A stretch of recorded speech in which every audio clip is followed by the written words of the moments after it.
The security officer's hand gripped Rory McIlroy's arm like a vice as he dragged the world-famous golfer through the crowded terminal. Phones emerged from every direction, recording the unthinkable scene. The green jacket of the Masters champion was half exposed from McIlroy's carry-on, its iconic fabric catching the harsh airport lights. "You can't do this!" someone shouted from the growing crowd. "That's Rory Mcilroy!" The officer's face remained stone-cold as he tightened his grip. "I don't care if he's the president. No one threatens airport security." McIlroy's face flushed red with a mix of embarrassment and fury. The small wooden box he clutched to his chest, the one he'd refused to open, was now at the center of an international incident. What could possibly be inside that would make the beloved champion risk everything just days after his greatest victory. "Last chance, Mr. McIlroy," the officer growled, his face inches from Rory's. "Open the box, or you're not flying today." What happened next would leave millions around the world speechless. 5 days earlier, Rory McIlroy had achieved the impossible. After an agonizing 11-year wait since his last major victory, the Northern Irishman had won the Masters in dramatic fashion, completing the career Grand Slam that had eluded him for so long. The moment he slipped on the green jacket, tears streaming down his face, was already being called one of golf's most iconic moments. Now, as he walked through Atlanta International Airport, McIlroy still hadn't fully processed his achievement. The treasured green jacket was carefully folded in a custom-made case in his carry-on, along with a small wooden box containing something even more precious. "Mr. McIlroy, could I get a quick picture?" A young boy approached, his father standing nervously behind him. Rory's exhaustion melted away as he smiled. "Of course, buddy. What's your name?" "Timothy. I watched you win on Sunday. I started crying when you made that putt." "That makes two of us," Rory laughed, kneeling down to the boy's level for the photo. As fans gathered, Officer James Thomas observed from his security post, his expression darkening. A 15-year veteran of airport security, Thomas prided himself on treating everyone equally, celebrities included. In fact, he had a particular disdain for the special treatment athletes and celebrities expected. "Sir, we have a line forming. You'll need to move along." Officer Thomas approached, deliberately addressing McIlroy as if he were any other passenger. "Sorry about that. Just finishing up here." McIlroy responded politely, signing one last autograph before heading toward security. At the checkpoint, Officer Thomas watched as McIlroy placed his carry-on on the conveyor belt, but kept the small wooden box in his hand. "Sir, all items must go through the scanner," Thomas instructed. McIlroy hesitated. "This contains a very special commemorative item. Is there any way I could have it inspected by hand? It's quite delicate." Thomas's eyebrow raised slightly. "No exceptions, sir. Everything goes through the scanner." McIlroy's agent, Mark Stevens, stepped forward. "Officer, this is Rory McIlroy. He just won." "I know who he is," Thomas cut him off. "The rules apply to everyone equally." Reluctantly, McIlroy placed the wooden box on the conveyor belt. As it passed through the scanner, Officer Thomas studied the screen intently. The contents appeared unusual, a small metal object with an irregular shape. "Sir, I'll need you to open this box," Thomas demanded, retrieving it from the conveyor. McIlroy's face tensed. "I'd rather not. It's a commemorative Masters ball marker made from my first ever golf club. It's extremely valuable and sensitive to light." "Then you'll need to step aside for additional screening," Thomas insisted, gesturing to a separate area. As McIlroy followed the officer, the system suddenly flashed an alert on the screen. Thomas's colleague called him over, pointing to the monitor. "We have a flag on passenger Rory McIlroy," she whispered. "Potential security risk." Thomas's expression hardened as he returned to McIlroy. "Sir, there appears to be an issue with your security clearance. Please follow me." In a small, windowless room off the main concourse, Officer Thomas sat across from a visibly frustrated Rory McIlroy. The wooden box sat between them like a contested prize. "This is ridiculous." Mark Stevens paced the room, phone in hand. "Do you have any idea what's happening right now?" "Free Rory is already trending." Thomas remained unmoved. "Our system has flagged Mr. McIlroy as a potential security risk. Until we resolve this issue, he won't be boarding any flights. And I still need to inspect the contents of this box." McIlroy leaned forward. "Officer, I understand you're doing your job, but this box contains something irreplaceable. It was given to me by a young fan with terminal cancer right after I won on Sunday. He gave me his father's lucky charm that he said had kept him alive longer than doctors predicted. I promised him I wouldn't let anyone else touch it. For a brief moment, Thomas's expression softened, but he quickly regained his stern demeanor. I sympathize, Mr. McIlroy, but I cannot make exception. Airport security protocols exist for everyone's safety. Stevens's phone buzzed continuous. ESPN is calling. Golf Channel wants a statement. This is becoming an international incident. The attention doesn't change procedure, Thomas replied calmly. McIlroy ran his hands through his hair in frustration. Can you at least tell me why I've been flagged as a security risk? I've flown hundreds of times without issue. Officer Thomas consulted his tablet. It appears there's another Rory Mcilroy in the system with ties to an investigation. The system has confused your identities. That's absurd, Stevens exclaimed. Nevertheless, until we receive clearance from higher authority, Mr. McIlroy remains grounded, and the box must be inspected. Thomas insisted. What happened next would change everything. McIlroy stood abruptly, grabbing the box from the table. This is unacceptable. I'm leaving. Thomas quickly moved to block the door. Sir, you cannot leave with uninspected items. Please return to your seat. Or what? You'll arrest the Masters champion days after his victory? McIlroy challenged, his patience finally exhausted. If necessary, Thomas replied even. The standoff lasted several tense seconds before McIlroy attempted to move past the officer. Thomas reacted instantly, gripping McIlroy's arm and confiscating the box. That's it. We're done here, Thomas declared, opening the door and signaling to his colleague. Escort Mr. McIlroy out of the secure area. As McIlroy was led through the terminal, passengers recognized the golf superstar and began recording. The scene quickly descended into chaos, with fans protesting and security trying to maintain order. McIlroy's face burned with humiliation as he clutched his carry-on, the green jacket now partially visible. Outside the security checkpoint, Thomas delivered his ultimatum. Mr. McIlroy, you have two options. Open the box for inspection or leave the airport. Those are your only choices. With cameras rolling and the world watching, McIlroy made his decision. This is Officer Thomas requesting supervisor authorization. Thomas spoke into his radio, maintaining a firm grip on McIlroy's arm despite the growing crowd of onlookers. The situation was spiraling beyond his control. Airport Director Sandra Powell arrived minutes later, immediately recognizing the PR disaster unfolding. Officer Thomas, Mr. McIlroy, let's continue this discussion somewhere more private. Back in the security office, Powell assessed the situation quickly. I understand there's been a misidentification in our system and an issue with an inspection. McIlroy explained about the box and its contents, while Stevens detailed the security flag mix-up. I can expedite the identity verification, Powell offered. But regarding the box, I'm afraid Officer Thomas is correct about protocol. McIlroy shook his head. I made a promise. Powell thought for a moment. There might be a solution. Officer Thomas could escort you to your destination. Under his supervision, you could keep the box sealed until you deliver it. He would need to stay with you until the identity issue is cleared up, and then return. You're suggesting I babysit a celebrity? Thomas asked incredulously. I'm suggesting you complete your security mission while allowing Mr. McIlroy to keep his promise, Powell replied diplomatically.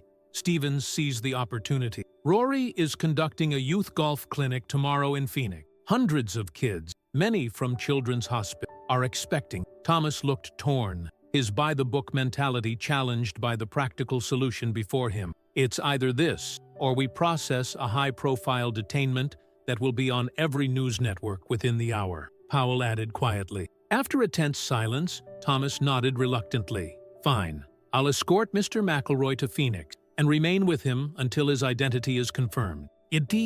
As they boarded a later flight, the atmosphere between them remained icy. McIlroy sat with the wooden box on his lap, refusing to place it in the overhead compartment. You really won't tell me what's in there? Thomas asked as they reached cruising altitude. I told you, it's a lucky charm from a dying child, McIlroy responded tersely. In 15 years of security work, I've heard every story imaginable, Thomas remarked skeptically. McIlroy studied the office. You don't like golf, do you? What gave it away? Thomas replied sarcastically. Most people would be at least a little excited to meet a Masters champion. Thomas's expression darkened. Golf isn't everyone's priority in life. As the flight continued, McIlroy noticed Thomas rubbing his right knee periodically, wincing slightly with each adjustment. "Sports injury?" McIlroy asked, genuinely curious. Thomas hesitated before answering. "Car accident, 8 years ago." "I'm sorry to hear that." "Save your sympathy," Thomas replied curtly, ending the conversation. When they landed in Phoenix, a sleek black SUV waited at a private terminal entrance. The driver looked confused at Thomas's presence, but opened the door for both men. "I need to call my son," Thomas said suddenly. "Let him know I won't be home tonight." McIlroy nodded, watching as the officer stepped away to take the call. Something in Thomas's demeanor had shifted at the mention of his son. "Everything okay?" McIlroy asked when Thomas returned. "My son," Thomas began, then hesitated. "He actually wanted to watch your victory on Sunday. He plays golf." For the first time, McIlroy saw a crack in the officer's rigid facade. "How old is he?" 12. Thomas struggled with the words. "He's actually a huge fan of yours." The Arizona sun beat down on the immaculate green field of the Phoenix Children's Golf Foundation. Dozens of children, many in wheelchairs or with visible medical equipment, waited excitedly as McIlroy's SUV pulled up. "Just stay out of my way," McIlroy told Officer Thomas as they exited the vehicle. "These kids have been looking forward to this for months." Thomas nodded, maintaining a professional distance but keeping McIlroy within sight. A young girl in a wheelchair spotted McIlroy first. "He's here! Rory's here!" she squealed, her excitement spreading through the crowd of children. McIlroy transformed before Thomas's eyes, his earlier frustration disappearing completely as he greeted each child with genuine warmth. He remembered names, asked about their health progress, and adapted golf techniques for those with physical limitations. Thomas watched, grudgingly impressed, as McIlroy spent extra time with a boy missing his right arm, patiently showing him how to swing with only his left. "Just like Ben Hogan gripped the club," McIlroy explained to the boy. "He's one of the greatest ever, and your swing can be just as good." After an hour of instruction, a small boy with a pale complexion and a baseball cap covering his obviously bald head approached McIlroy hesitantly. "Mr. McIlroy," the boy said softly. "Did you bring it?" McIlroy knelt down, reaching into his pocket for the wooden box that had caused so much trouble. "Of course I did, Jacob. I promised, didn't I?" Thomas moved closer, his security instincts activated. McIlroy opened the box for the first time, revealing not a weapon or contraband, but a small, tarnished metal golf ball marker with a shamrock design. "My dad said it brought him luck for 20 years, Jacob said proudly. "I wanted you to use it when you won the Masters, but I didn't get to give it to you until after." "It still worked," McIlroy smiled, closing the box and returning it to his pocket. "And I promised to keep it safe, always." Thomas stood frozen, the realization of his mistake washing over him. The security threat he'd been so concerned about was nothing more than a child's treasured keepsake. As McIlroy continued with the clinic, Thomas's phone rang with an update from Atlanta. "Identity verification complete," his supervisor reported. "It was a system error. McIlroy is clear." Thomas put away his phone, his mission technically complete. He could book the next flight back. Instead, he found himself continuing to watch as McIlroy demonstrated putting techniques. When one nervous child struggled to make contact with the ball, McIlroy looked around and, to Thomas's shock, called out to him, "Officer, would you mind showing Sarah here how it's done?" All eyes turned to Thomas. He could easily refuse, claim he needed to make travel arrangements. Instead, he found himself walking forward. "I'm not much of a golfer," he admitted as he approached. "That's okay," McIlroy replied with a knowing smile.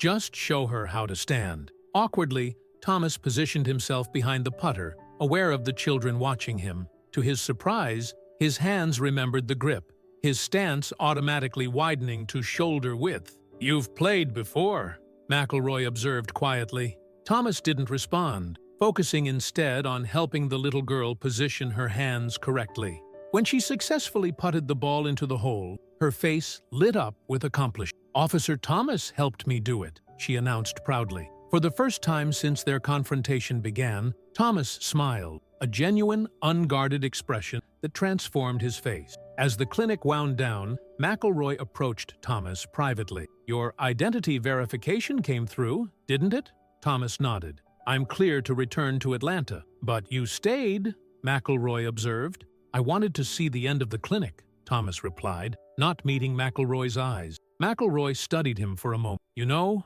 you never told me why you hate golf so much, especially when your son loves it." Thomas was quiet for so long that McIlroy thought he wouldn't answer. Finally, he spoke. "I was a collegiate golfer, had a scholarship to Arizona State, professional aspirations." He gestured to his knee. "The accident ended all that. Couldn't swing properly after. Couldn't be the father who taught his son to play like my dad taught me." McIlroy's expression softened with understanding. "So instead of staying connected to something you loved, you walked away completely." "It was easier," Thomas admitted. "For you, maybe," McIlroy replied. "But what about your son?" The next morning, Officer Thomas stood awkwardly in the hotel lobby, the weight of yesterday's revelations still heavy on his mind. The polished marble floor reflected the early Arizona sunlight as he checked his watch for the third time. His crisp uniform, once a symbol of his unwavering authority, now felt like a reminder of his rigid thinking. When McIlroy finally emerged from the elevator, he carried not only his designer luggage, but also a long, cylindrical golf club box wrapped in premium packaging. The Masters champion was dressed casually in a fitted polo shirt that bore the logo of his sponsor, looking nothing like the frustrated, humiliated man from the airport confrontation. "All set for Atlanta?"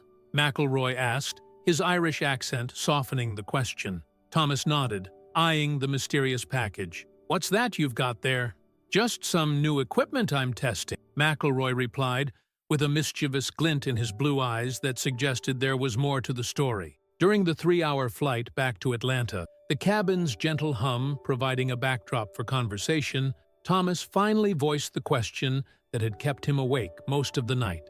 "Yesterday, at the clinic," he began hesitantly, his fingers unconsciously tapping against his damaged knee. "How exactly did you know about my golf background?" McIlroy smiled, putting down the sports magazine he'd been flipping through. "Your stance when you first reached for my bag at security. The way you positioned your feet, how your hands moved. Once you've played at a serious level, certain movements become instinct, muscle memory that never really disappears." Thomas absorbed this, amazed that his body had betrayed what he'd worked so hard to conceal. When they finally landed in Atlanta, the spring air humid compared to Arizona's dry heat, Thomas expected a quick, professional goodbye, a formal end to what had become one of the most embarrassing episodes of his career. Instead, McIlroy asked him to wait while he retrieved something from his checked luggage. He returned moments later with the golf club box, now unveiled from its travel wrapping. "This is for your son," McIlroy said, extending it toward Thomas with both hands, as if offering something sacred. Confused and slightly suspicious, Thomas carefully opened the package. Inside lay a gleaming set of junior golf clubs, custom-fitted, tailor-made irons with a white and blue color scheme. A handwritten note was attached to the driver. "To Officer Thomas's son, keep swinging. Your dad has the hands of a natural. Rory Mcilroy." Thomas's throat tightened unexpectedly. I can't possibly accept this," he stammered, the professional barrier he'd maintained crumbling in the face of such unexpected generosity. "It's not for you," McIlroy reminded him gently, his expression serious yet kind. "It's for your boy." He then produced an envelope from his jacket pocket. "And these are 2 VIP tickets to the PGA Championship next month. Bring your son. I've arranged for him to have a proper lesson with my coach before the practice round. Front row access." Thomas stood speechless, the gifts in his hands suddenly feeling impossibly heavy with meaning. The sunlight filtering through the terminal windows caught the gleam of the club heads, sending patterns of light dancing across the polished floor. "Why would you do this after how I treated you?" he finally asked, his voice uncharacteristically vulnerable. "I nearly had you removed from the airport. I questioned your integrity. I embarrassed you publicly." McIlroy's face softened, the lines of fatigue around his eyes crinkling as he smiled. "Because sometimes the rules we set for ourselves are the ones that hurt us most," he answered thoughtfully. I spent 11 years telling myself I couldn't win the master, creating my own prison of doubt. Every time I got close, I'd hear that voice saying, "You're not good enough for this one. You've spent 8 years turning away from something you loved because you couldn't have it exactly as you planned." We both built walls around ourselves, just different kind. Thomas looked down at the meticulously crafted clubs, running his finger along the shaft of a 7-iron, then back at McIlroy. The irony wasn't lost on him. A security officer who'd spent years securing everything except what truly mattered. "I don't know what to say," he admitted, his professional facade completely dissolved. "Say you'll bring your son to the tournament," McIlroy replied, his eyes bright with challenge and compassion. "And maybe, while he's having his lesson, you can hit a few balls too. The driving range is accessible for those with mobility issues. You might not swing like you used to," he nodded toward Thomas's damaged knee, "but that doesn't mean you can't swing at all. Different doesn't mean worse. Sometimes it just means finding a new way." As they prepared to part ways near the main concourse, where their paths would literally and figuratively diverge, a young airport employee in a crisp blue uniform approached them nervously, recognition written across her face. "Excuse me, Mr. McIlroy, Officer Thomas," she said, her voice quivering slightly with excitement. "I hope I'm not interrupting, but everyone in the terminal is talking about what happened yesterday. The videos have millions of views online. It's all over Twitter, Instagram. Even the morning shows covered it." McIlroy and Thomas exchanged alarmed glances, the memory of their public confrontation suddenly fresh again. "But," the employee continued hastily, noticing their discomfort, "after people saw the footage from the children's clinic, with you two working together with those kids, especially that little girl with the perfect putt, it's becoming a really positive story." She smiled broadly. "People are calling it From Security Threat to Teaching Pro. It's actually quite inspiring." Later that evening, as Thomas drove the familiar route home, streetlights illuminating his path through suburban Atlanta, the golf clubs secured carefully in his trunk, his phone chimed with a message notification. At the next stoplight, he checked the screen to find a text from an unknown number. It contained a perfectly framed photograph of him kneeling beside the little girl at the clinic, guiding her hands on the putter, with McIlroy watching in the background, a look of genuine approval on his face. The moment captured in pixels showed something Thomas hadn't seen in years, himself fully present, without pain shadowing his expression. The message below the photo read, "Some rules are meant to be followed, others are meant to be unlearned. Thanks for the escort service. Free RM." As Thomas pulled into his driveway, the headlights sweeping across the modest suburban home he'd purchased after the accident, he saw his son's face pressed eagerly against the front window, waiting for his father's return. For the first time in 8 years, instead of the familiar ache of pain and regret, Thomas felt something new stirring when he thought about golf. Possibility. Not the possibility of what once was, but of what still could be. With newfound resolution, he reached for the clubs in his trunk, mentally rehearsing how he would tell his son the most unexpected story of his career, how being wrong had never felt so right, and how sometimes it takes a champion to show us that our greatest victories have nothing to do with trophies or medals or title, but with the courage to begin again. 2 months later, a new video went viral across social media platforms. Officer James Thomas and his 12-year-old son participating in a parent-child tournament at East Lake Golf Club, with a certain Masters champion caddying for them. Thomas's swing was different now, adapted to work with his limitation rather than fighting against it, but effective in its own way. The golf bag slung over McIlroy's shoulder was emblazoned with a simple, powerful message: security, keeping what matters safe.